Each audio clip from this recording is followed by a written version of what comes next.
আজ যখন দাঁড়িয়ে এই কথাগুলো বলছি, তারিখটা আজকের 11ই মে, এখন বাজে বিকেল 5:30।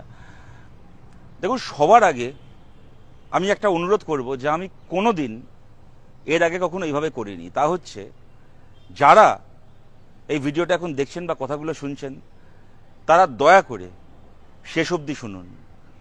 যদি আপনি আর 5টা প্রশ্নে আমার সঙ্গে বা আমাদের সঙ্গে একমত নাও হন, তাহলেও যদি এই ভিডিওর তলায় কমেন্ট বক্সে খালি গালাগাল দেবেন বলেও ভিডিওটা চালিয়ে থাকেন, তাহলে অনুগ্রহ করছি অবশ্যই গালাগাল দেবেন, কিন্তু দয়া করে শেষ অবধি শুনুন। এই গেল আমার প্রথম অনুরোধ। আমার দ্বিতীয় কথা, আমি এর আগে এই বিষয়ে বলার সময়ও যে কথাটা বলেছিলাম, এখন খুব সংক্ষেপে আর একবার সেটা বলে নিচ্ছি। তা হলো, পেহেলগামে জঙ্গি হামলার সময় থেকে শুরু করে 100 বার পেহেলগামে জঙ্গি হামলার যে ঘটনাটা ঘটেছে, সেখানে কেন্দ্রের সরকারের নিরাপত্তা ব্যবস্থা, সুরক্ষা ব্যবস্থার গাফিলতি আছে, তাই নিয়ে আমরা কথা বলছি, বলবো, 100 বার বলবো। কিন্তু ওই ঘটনাটা ঘটে যাওয়ার পরে অপারেশন সিন্দুর যবে লঞ্চ করা হলো, যেভাবে তারপরে পরিস্থিতি এগিয়েছে, তাতে ভারত সরকারের জায়গা থেকে বা ভারতীয় মিলিটারির জায়গা থেকে যা করা হয়েছে, তাতে কোনো ভুল আছে, কোনো অন্যায় আছে বলে আমি মনে করি না। এটা ঘটনা, পাকিস্তান থেকে জঙ্গিরা আমাদের দেশে ঢুকেছে, আমাদের দেশে 26 জন মানুষকে মেরেছে। 2 সপ্তাহ তারপর তারা সময় পেয়েছে তাদের দেশের মধ্যে তাদের আশ্রয়ে প্রশ্রয়ে পালিত লালিত টেররিস্ট ক্যাম্প, যেগুলো ভারতের বিরুদ্ধে সন্ত্রাসবাদকে সংগঠিত করার জন্য বছরের পর বছর, দশকের পর দশক চলছে, সেইগুলোর বিরুদ্ধে ব্যবস্থা নেওয়ার জন্য তারপরও ওরা সময় পেয়েছে, ওরা নেয়নি।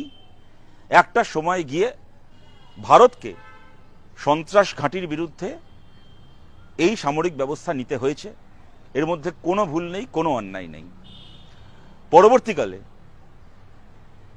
ভারত এই যে 7 তারিখ থেকে 10 তারিখ অবধি, যদি সময়টাকে আমরা দেখি, 10 তারিখ বিকেলবেলা এরকমই সময়, ঠিক 24 ঘন্টা আগে, এখন বাজে 5:30, কাল বিকেল 5টায় বিক্রম মিশ্রি, আমাদের ফরেন সেক্রেটারি, তিনি ঘোষণা করলেন সংঘর্ষ বিরোধী সিজ ফায়ারের কথা ভারতের দিক থেকে।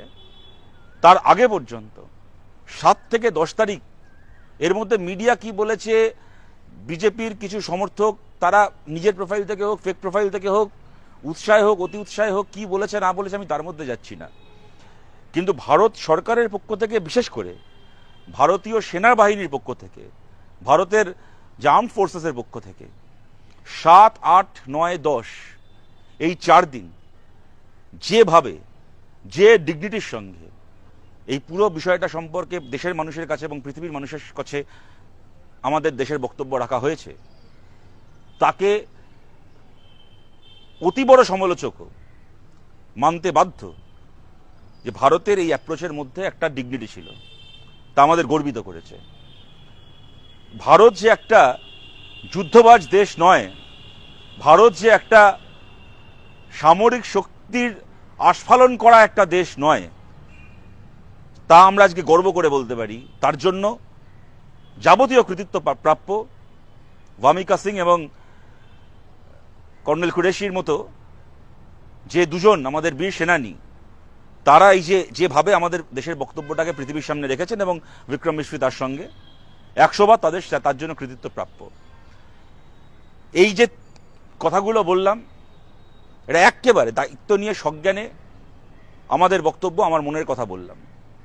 এইবার আমি বলছি একটা কথা, যে কোনো সুস্থ মানুষ এটা চাইতে পারে না যে দিনের পর দিন যুদ্ধ হোক, এবং বিশেষ করে সিভিলিয়ান এলাকায়, অসামরিক এলাকায়, যেখানে আমার আপনার মতো সাধারণ মানুষ বসবাস করে, সেইখানেও যুদ্ধ হোক, বাচ্চাদের স্কুলের ওপর এসে বোম পড়ুক, হাসপাতালে বোম পড়ুক, বিস্ফোরণে উড়ে যাক, সাধারণ মানুষের জীবন যাক। কোনো সুস্থ মানুষ চাইতে পারে না। সেখানে ভারত সরকার সিজ ফায়ারের প্রস্তাব আসার পরে তাতে যে রেসপন্ড করেছেন, সেটাকেও আমরা স্বাগত জানাই। এর মধ্যেও ভারত সরকারের, মোদী সরকারের, বিজেপি সরকারের আপাতভাবে কোনো ভুল, এই সিদ্ধান্ত নেওয়ার পেছনে কোনো ভুল আছে বলে আমরা মনে করি না। কিছু ক্ষেত্রে দেখা গেছে মোদীর সমর্থকরাই মনে করছেন, কিন্তু আমরা মনে করছি না। এইবার আসি একটা কথায়, মরলো আমাদের দেশের মানুষ, তার বিরুদ্ধে লড়াই করলো আমাদের দেশের সেনা। সিজ ফায়ারটা যে হবে, এইটা ঘোষণাটা প্রথম করবে কে? আমাদের দেশের সেনা, আমাদের দেশের সরকার, নাকি আমেরিকার প্রেসিডেন্ট ট্রাম্প? কার করার কথা ছিল ঘোষণা?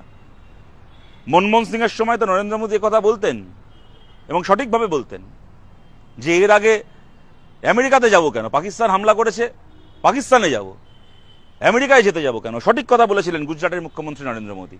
তাহলে আজকে আমেরিকার রাষ্ট্রপতি 10 তারিখ বিকেল 3:30 সময়, দুপুর 3:30 সময় টুইট করলেন যে আমাদের কথা হয়ে গেছে, ভারত পাকিস্তান তারা হচ্ছে সিজফায়ারে চলে যাচ্ছে। তারপর বিকেল 5টার সময় আমাদের দেশের পক্ষ থেকে সেটাকে ঘোষণা করা হচ্ছে। এতে আমাদের দেশের সম্মান বাড়লো না কমলো?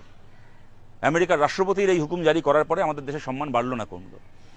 সরকারের পক্ষ থেকে বা সরকারের পক্ষের যে মানুষ তাদের পক্ষ থেকে এটা বলার চেষ্টা করা হচ্ছে যে এখানে আমেরিকার কোনো ব্যাপার নেই, পাকিস্তান ফোন করেছিল, আমরা তাতে পজিটিভলি সাড়া দিয়েছি, ইতিবাচক সাড়া দিয়েছি এবং আমরা সিজফায়ারে গেছি। তাই ব্যাপারটা এত সোজা? 3:30 সময় যা ডোনাল্ড ট্রাম্প বললেন সেটাই ঠিক 5টার সময় ঘটে গেল, এর পেছনে আমেরিকার কোনো বক্তব্য নেই? আচ্ছা, তাই যদি হয়ে থাকে, আমি বলছি এইটা আমি মানতে চাই। আজকে বিজেপির সমর্থকরা যারা কিছুটা মিনমিন করে হলেও এই কথাটা বলার চেষ্টা করছেন, অনেকে বিজেপি সরকারকে, মোদী সরকারকে নিন্দা করছেন, গালাগাল দিচ্ছেন, কিন্তু কেউ কেউ এরপরে যারা বলার চেষ্টা করছেন যে না এখানে ট্রাম্পের কোনো ব্যাপার নেই, যা করার ভারতই করেছে, আমি বলছি আমরা এই কথাটাই বিশ্বাস করতে চাই। আপনি বিজেপি হতে পারেন, আমি বামপন্থী হতে পারি, কিন্তু দেশটা আপনারও, দেশটা আমারও। আপনার কথা সত্যি হলেই আমাদের দেশের সম্মান থাকবে। তাহলে কেন একবার ডোনাল্ড ট্রাম্পের এই বক্তব্যকে ভারতের সরকারের পক্ষ থেকে অফিসিয়ালি খণ্ডন করা হবে না? আমি বলছি না ডোনাল্ড ট্রাম্পের নাম করেও কিছু বলতে হবে, কিন্তু এইটুকু কেন ভারত সরকারের পক্ষ থেকে বলতে পারবেন না? গত 24 ঘন্টায় অপেক্ষা করেছি, 24 ঘন্টা এই কথাগুলো বলার আগে কেন ভারতের পক্ষ থেকে এই কথাটা বলা হবে না যে যেই যা দাবি করুক না কেন, কারোর দাবির মধ্যে কোনো সত্যতা নেই, আমাদের সিদ্ধান্ত আমরা নিয়েছি, পাকিস্তান ফোন করেছিল, আমরা রেসপন্ড করেছি, এর মধ্যে তৃতীয় কেউ নেই? কেন বলতে পারছে না? আমাদের দেশের সম্মানটা এর ফলে বাড়লো নাকি কমলো? আজকে আপনারা চিন্তা করুন, দেখুন দেশের 140 কোটি মানুষ আছে, 140 কোটি মানুষ সব প্রশ্নে এক কথা বলবেন না, আলাদা আলাদা মত থাকবেন। এবং যখন আমাদের এই মত থাকাটাকে পাকিস্তান ব্যঙ্গ করছিল, তখন বিক্রম মিশ্রি প্রেস কনফারেন্সে একটা অসামান্য কথা বলেছেন মানুষ তার সরকারের সমালোচনা করছে, এটাকে দেখে পাকিস্তান অবাক হতে পারে, আমরা ভারতবাসী এতে আমরা অবাক নই, এটাই আমাদের স্ট্রেংথ, ভারত একটা ফাংশনাল ডেমোক্রেসি। চমৎকার কথা, অসাধারণ কথা, এই কথাটাই আমরা এতদিন ধরে বলছি। সরকারের সমালোচনা করলে দেশ দুর্বল হয় না, সরকারের সমালোচনা করলে দেশ শক্তিশালী হয়। গোটা পৃথিবীর সামনে কলার তুলে বলতে পারি আমি এমন দেশে থাকি যেখানে আমি আমার সরকারের সমালোচনা করতে পারি, আমি পাকিস্তানে থাকি না, আমি ভারতে থাকি, আমি এই মহান ভারতে থাকি। এইবার যদি ভারতের কোনো মানুষ বলে থাকেন, তার যদি এই মতামত থেকে থাকে, ভারতের ধরুন 100 জনের মধ্যে 60 জন কি 70 জন কি 80 জন কি 90 জন, ধরে নিচ্ছি 95 জন বলছেন যে ঢুকে যাও, যুদ্ধ করো, ইসলামাবাদ দখল করে নাও, কারাচি ফেলে দাও, তার ওই কি বলে ওই বালুচিস্তান আলাদা করে দাও, কোনো অসুবিধা নেই। যদি 5 জন বলে যে না ঠিক আছে যুদ্ধ করার দরকার নেই, তার জন্য যাকে বলে স্লাট শেম করা, সে যদি মহিলা হয় তাকে ধর্ষণের হুমকি দেওয়া থেকে শুরু করে, এমনকি পেহেলগামে নিজের স্বামীকে হারিয়েছেন একজন, তিনি যখন বলেছেন যে এই ঘটনাটাকে মুসলমানের প্রতি ঘৃণা চাষ করার জন্য ব্যবহার করবেন না, তার পর্যন্ত ব্যক্তিগত চরিত্র থেকে শুরু করে সেটাকে হনন করা থেকে শুরু করে যা যা নোংরামি তাকে নিয়ে করা হয়েছে। আমি আপনাদের ঠান্ডা মাথায় ভেবে দেখার জন্য বলছি, আপনি নেহেরু সর্দার প্যাটেলের দেশের মানুষ হিসেবে একবার ভাবুন। আপনি ছেড়ে দিন কে মোদি, কে তার সোনিয়া গান্ধী, রাহুল গান্ধী, কে প্রকাশ কারাত, সীতারাম ইয়েচুরি, মোহাম্মদ সেলিম, কে মমতা ব্যানার্জি, ভুলে যান। ভারতের মানুষ হিসেবে একটা কথা বলুন তো, শান্তি চাই, যুদ্ধ নয় শান্তি চাই, এই কথাটা একজন ভারতবাসীর বলার অধিকার নেই, কিন্তু আমেরিকার প্রেসিডেন্টের বলার অধিকার রয়েছে। একজন ভারতবাসী যদি এই কথাটা বলে তাহলে সে গাল খাবে নিজের দেশের মানুষের কাছে, আর আমেরিকার প্রেসিডেন্ট যখন এই কথাটা বলবে তখন তার সামনে আমরা জহুজুরি করব। আমাদের দেশের সম্মান বাড়ছে না কমছে? এবং দেখুন এই সিজফায়ার থেকে আমরা কি পেলাম? আমি আবার বলছি, সিজফায়ারের আমরা নিন্দা করছি না। মোদী সরকার ম্যাচিওর সিদ্ধান্ত নিয়েছে, রেসপন্ড করে ম্যাচিওর সিদ্ধান্ত নিয়েছে। পাকিস্তানকে যা বার্তা দেওয়ার আমরা দিয়েছি, আমরা গুঁড়িয়ে দিয়েছি ওদের বর্ডারের ভেতর চলতে থাকা সামরিক ঘাঁটি। ওরা আমাদের দেশে তারপর পাল্টা মিসাইল অ্যাটাক করতে চেয়েছিল দেশের কতগুলো শহরে, আমাদের বীর সেনারা কয়েকজন নিজের জীবন দিয়ে সফলভাবে আটকে দিয়েছি আমরা সেই অ্যাটাক। আমরা গর্বিত আমাদের সেনাকে নিয়ে। কিন্তু তারপরে এই যে সিজফায়ারটা হলো, আচ্ছা কেন আমি তখন এই শর্তটা দেব না, আমার আমেরিকার বর্দা আসুক কি রাশিয়ার ছোটদা আসুক, যখন আমাকে কেউ বলবে শোনো পাকিস্তান কাঁদছে, আমাদের পায়ে ধরেছে, ওরা বলছে তোমরা যুদ্ধ থামাও, কেন আমি এটা বলবো না? বেশ ঠিক আছে, আমরা থামিয়ে নিচ্ছি, কিন্তু ওই যে 4টে লোক পেহেলগামে 26 জনকে মেরেছে ওদেরকে আমাদের হাতে প্রত্যার্পণ করতে হবে কাল সকালের মধ্যে। কোথায় আছে খুঁজে বার করো। আমরাও চাই না 4টে লোককে ধরার জন্য 26 কোটি মানুষকে খুন করতে। আমরা গান্ধীর দেশ, আমরা একটা সুস্থ দেশ, আমরা টেররিস্ট নই, আমরা টেরর স্টেট নই, আমরাও চাই না। কিন্তু ওই যে 4 জন পেহেলগামের এই মানুষগুলোকে খুন করলো এবং তাদের যারা হ্যান্ডলার, যারা এটা করালো, তাদেরকে ভারতের হাতে প্রত্যার্পণ করা হোক। কেন এটা হবে না? কেন আমরা এটা বলতে পারবো না? এর আগের এই পেহেলগামের আগের আপনারা জানেন, এর আগে যখন আমাদের সেনাবাহিনীর বাস উড়িয়ে দেওয়া হয়েছিল, তার আগে যখন উড়িতে এই ঘটনা হয়েছিল, এই টেররিস্ট যারা হাতে করে এই কাজগুলো করলো, যারা পুলওয়ামাতে বা তার আগে উড়িতে হাতে করে যে টেররিস্টগুলো যে কাজগুলো করলো, প্রত্যেকবার তারা অধরা থেকে যাবে? আমি একটা কেন, আমি 100টা লোককে মারতে পারি। যে জঙ্গিগুলো মরেছে, যে কটা জঙ্গি পাকিস্তানের মরেছে, বেশ হয়েছে। ওরা সভ্যতার শত্রু, জঙ্গি, ক্রিমিনাল, ওরা অন্যের দেশের মানুষকে মারতে চায়, ওরা মরেছে, বেশ হয়েছে, তাই হওয়া উচিত।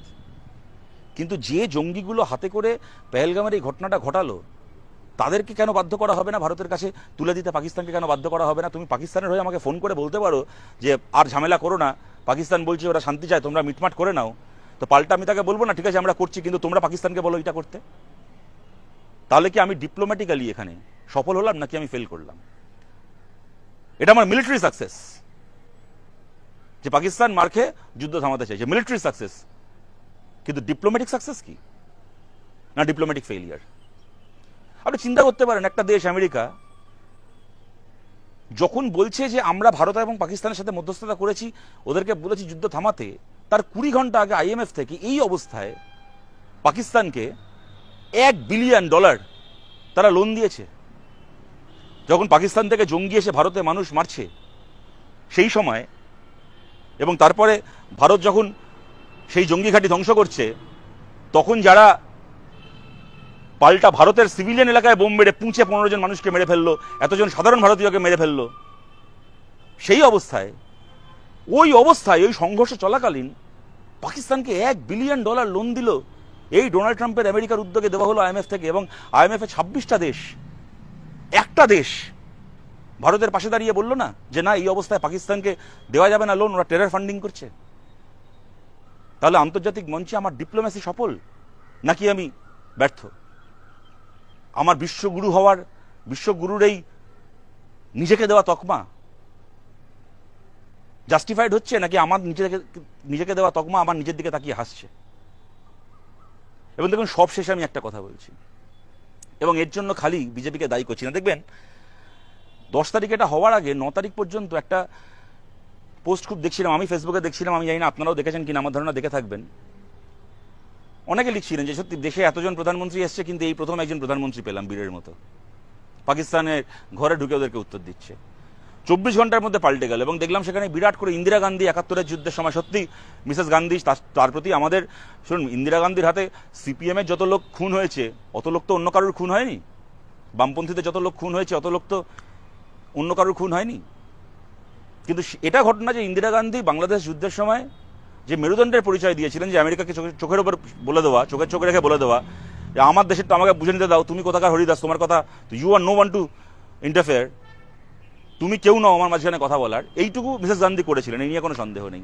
রাতারাতি দেখছি মোদির থেকে মিসেস গান্ধীতে একটা শিফট হয়ে গেল, এবং সবাই ধন্য করছেন। কথাটা ঐতিহাসিকভাবে ভুল না, সত্যি যদি আপনি অল সেড অ্যান্ড ডান 71-এর ইন্দিরা গান্ধীর ভূমিকা দেখেন এবং আজকের ঘটনা দেখেন, তাহলে ইন্দিরা গান্ধীকে এই প্রশংসাটা করবেই, কিছু করার নেই। আমি এও দেখেছি আমার ফ্রেন্ড লিস্টে গত 5 দিন ধরে 7 দিন ধরে যারা কি চোখে পড়েছে ফেসবুকে, যারা মোদীকে দেশের শ্রেষ্ঠ প্রধানমন্ত্রী বলে আসছিলেন, তারাই রাতারাতি বলছেন যে না, সত্যি দেখিয়ে দিলেন ইন্দিরা গান্ধী একজনই হয়। কিন্তু আমার এখানে মোদী ভালো না ইন্দিরা গান্ধী ভালো, সেটা আমার বক্তব্য নয়। কথাটা আমি এই কারণে আপনাদের বলছি, বলুন তো ইন্দিরা গান্ধী সেটা কেন করতে পেরেছিলেন 1971 সালে, যা কিনা আজকে আমরা অনেক ক্ষেত্রে পারছি না। এবং এখানে আমি একটা কথা বলছি, এখানে খালি মোদীকে দোষ দিলে হবে না, যারা ইন্দিরা গান্ধী করছেন তাদেরকে এটা মাথায় রাখতে হবে, যেটা ইন্দিরা গান্ধী 71 সালে করেছেন তা কিন্তু 2004 থেকে 14 ইন্দিরা গান্ধীরই পার্টির আর এক প্রধানমন্ত্রী মনমোহন সিং করতে পারেননি, তা কিন্তু নরসিমহা রাও একসময় করতে পারেননি। ইন্দিরা গান্ধী যে দমটা দেখিয়েছেন তা খালি একা মোদি দেখাতে পারেননি এমন নয়, তা কিন্তু নরসিমা রাও মনমোহন সিংও দেখাতে পারেননি। কথাটা আমি আপনাদের এই কারণে বলছি, ইন্দিরা গান্ধী দমটা দেখাতে পেরেছিলেন কেন? ব্যক্তিগতভাবে কার চারিত্রিক দৃঢ়তা কত আমি তো জানি না, ইন্দিরা গান্ধীর বেশি না মোদির বেশি না, দুজনের সমান সমান। আমি এদের দুজনের কাউকেই ব্যক্তিগতভাবে চেনার আমার সৌভাগ্য হয়নি। কিন্তু এইটা ঘটনা নিশ্চয়ই আপনারা একমত হবেন, নেহেরু জমানার পরবর্তীকালে ইন্দিরা গান্ধী তখন একটা সোভিয়েত ক্যাম্প রয়েছে, সোভিয়েত ইউনিয়ন রয়েছে, সেখানে একা আমেরিকা পৃথিবী চালায় না। কমিউনিস্ট একটা ক্যাম্প রয়েছে পৃথিবীতে, সোশ্যালিস্ট ক্যাম্প রয়েছে। 1 2 ভারতের অর্থনৈতিক একটা নিজস্ব মেরুদণ্ড আছে। আমরা আমেরিকার উপর পুরোপুরিভাবে নির্ভরশীল নই। 71-এ যদি অবস্থা এরকম হতো যে আমার ব্যাংক থেকে শুরু করে, বিমা থেকে শুরু করে, আমার মানে আরো হাজার একটা সেক্টর, আমার ড্যাম থেকে শুরু করে, আমার বিভিন্ন জিনিস, আমার রিটেল থেকে শুরু করে সবকিছু আমেরিকার হাতে। আমেরিকা একবার ধমক দিয়ে দিলে, আমেরিকা একবার চোখ না চালে, আমার অর্ধেক ব্যাংক বন্ধ হয়ে যাবে, আমার অর্ধেক বিমা কোম্পানি উঠে যাবে, আমার রিটেল ব্যবসা লাটে উঠে যাবে, আমার দেশ না খেতে পেয়ে মরবে। যদি এই অর্থনৈতিক ব্যবস্থা সেদিনও থাকতো, তাহলে তো সেদিনও মিসেস গান্ধী এই মেরুদণ্ডের জোর দেখাতে পারতেন না, যা কিনা সেদিন দেখাতে পেরেছিলেন উনি। পারতেন না দেখাতে। তাই গান্ধী থেকে যে মানে ইন্দিরা গান্ধীর সময় যে কথাটা বলা গেছিল আমেরিকাকে, তুমি নিজেরটা বোঝো, আমাদেরটা আমরা বুঝে নেব, আজকে বলতে পারলাম না, কারণ আজকে আমাদেরটা আমাদের বুঝে নেওয়া আমাদের পক্ষে সম্ভব নয়। এবং তার জন্য একা বিজেপি দায়ী নয়, একা মোদি দায়ী নয়। এটা ধারাবাহিকভাবে গত 30 বছর ধরে আমাদের দেশটাই এমন পথে চলেছে। আমরা এমনভাবে বিক্রি হয়ে গেছি, আমাদের অর্থনৈতিক মেরুদণ্ড। যখন এই যুদ্ধটা লাগছে, কি যখন এই ধরনের কোনো ঘটনা ঘটছে, তখন বোঝা যাচ্ছে কোন মূল্য আমরা দিয়ে বসে আছি। আমার ব্যাংক, আমার বিমা, আমার বিমান, আমার প্রতিরক্ষা থেকে শুরু করে আমার সবকিছু ওদের উপর নির্ভরশীল। আমি একটা ব্যবসায়ী, আদানি, তার টাকায় আমি প্রধানমন্ত্রী হব, লক্ষ লক্ষ কোটি টাকা ইলেকট্রাল বন্ড নেব, তার বিনিময়ে আদানির ইন্টারেস্ট আমায় দেখতে হবে। আদানির নামে মামলা চলছে আমেরিকার কোর্টে। ট্রাম্পকে চটালে আদানির ভাত মারা যাবে, আদানির ভাত মারা গেলে আমার ভাত মারা যাবে। অতএব 140 কোটি ভারতবাসী একদিকে, পেহেলগামের খুন হওয়া সাধারণ নিরীহ মানুষের পরিবার একদিকে, আদানির মুখটা একদিকে। আমাকে আদানির স্বার্থে শুনতেই হবে আমেরিকার কথা। আজকে মোদি আছেন বলে জন্য দায়ী সেই ব্যবস্থা যা 30 বছর ধরে আমাদের দেশে চলছে। এইটাই আমি বলছি আপনাদেরকে, যদি আপনারা আমার কথাটা ঠিক বলে মনে করেন, যদি কিছুটা সহমত হন, তাহলে আসুন এরপরে যখন ব্যাংক বিক্রি করে দেওয়ার বিরুদ্ধে, বিমা বেসরকারীকরণ করার বিরুদ্ধে, মাল্টিব্র্যান্ড রিটেলে প্রত্যক্ষ বিদেশি বিনিয়োগ এনে পাড়ার মুদির দোকান থেকে শুরু করে ছোট ছোট বাজার হাট তুলে দিয়ে গোটা রিটেল ব্যবস্থাকে আমেরিকান কোম্পানি ওয়ালমার্টের হাতে তুলে দেওয়ার বিরুদ্ধে আমরা বামপন্থীরা মিটিং করব, মিছিল করব, স্লোগান দেব, ধর্মঘট ডাকবো, তখন দয়া করে ব্যঙ্গ করবেন না, পারলে পাশে দাঁড়ান। যদি বামপন্থীদের এই স্লোগানগুলো সত্যি হতো, সফল হতো, সার্থক হতো, তাহলে দেখতেন আজকে তো কোনো বামপন্থী দেশের প্রধানমন্ত্রী নন। হয়তো আমি জানি না, তার রাজনৈতিক উদ্দেশ্য জানি না, কিন্তু বাস্তব জায়গা থেকে আমি বলছি, হয়তো বামপন্থীদের এই স্লোগানগুলো যদি সফল হতো, যদি ভারতের ব্যাংক, বিমা থেকে শুরু করে, পরিবহন থেকে শুরু করে, মাল্টিব্র্যান্ড রিটেল থেকে শুরু করে, এই বিভিন্ন ক্ষেত্রগুলো, খনি থেকে শুরু করে সবকিছু যদি আজকে আমেরিকার নিয়ন্ত্রণে না থাকতো, তাহলে কোনো বামপন্থী প্রধানমন্ত্রী নয়, হয়তো বিজেপির প্রধানমন্ত্রী দাঁড়িয়েই আরো বেশি করে ডোনাল্ড ট্রাম্পের চোখে চোখ রেখে বলতে পারতেন, আপনি আপনারটা দেখুন, আমি আমারটা দেখছি। কই ট্রাম্প তো চোখ রাঙিয়ে রাশিয়াকে বলতে পারে না ইউক্রেনের সঙ্গে যুদ্ধ থামিয়ে দাও। ট্রাম্প এত সহজে ভারতকে কি করে চোখ রাঙাতে পারে? আমাদের 5th largest economy, 4th largest military পাওয়ার হয়ে লাভটা কি হলো তাহলে? এটাই আপনাদেরকে বলার যে আজকে যেটা হলো, এটা আজকে একদিনের বিষয় নয়, এটা দীর্ঘদিন ধরে একটা পথে হাঁটতে হাঁটতে আমরা যে জায়গায় এসে দাঁড়িয়েছি, যে মোড়ে এসে দাঁড়িয়েছি, আমাদের গোটা পথটার দিকে হয়তো আমাদেরকে তাকাতে হবে, পর্যালোচনা করতে হবে। যদি আপনারা মনে করেন যে ভারতকে আরো বেশি করে অর্থনৈতিকভাবে স্বাবলম্বী হতে হবে, পররাষ্ট্র একটা স্বাধীন পররাষ্ট্র নীতি নিয়ে চলার জন্য, মাথা উঁচু করে বাকি দেশগুলোর মাতব্বরীকে অস্বীকার করে নিজের মতো করে নিজের দেশকে পরিচালনা করার জন্য, তাহলে আর 5টা অর্থনৈতিক দাবি দেওয়া আন্দোলনের ক্ষেত্রে আমাদের বামপন্থীদের বলা কথাগুলো ঠিক না ভুল, আর একবার দয়া করে খোলা মনে আপনারা বিচার করবেন, এটুকুই বলার।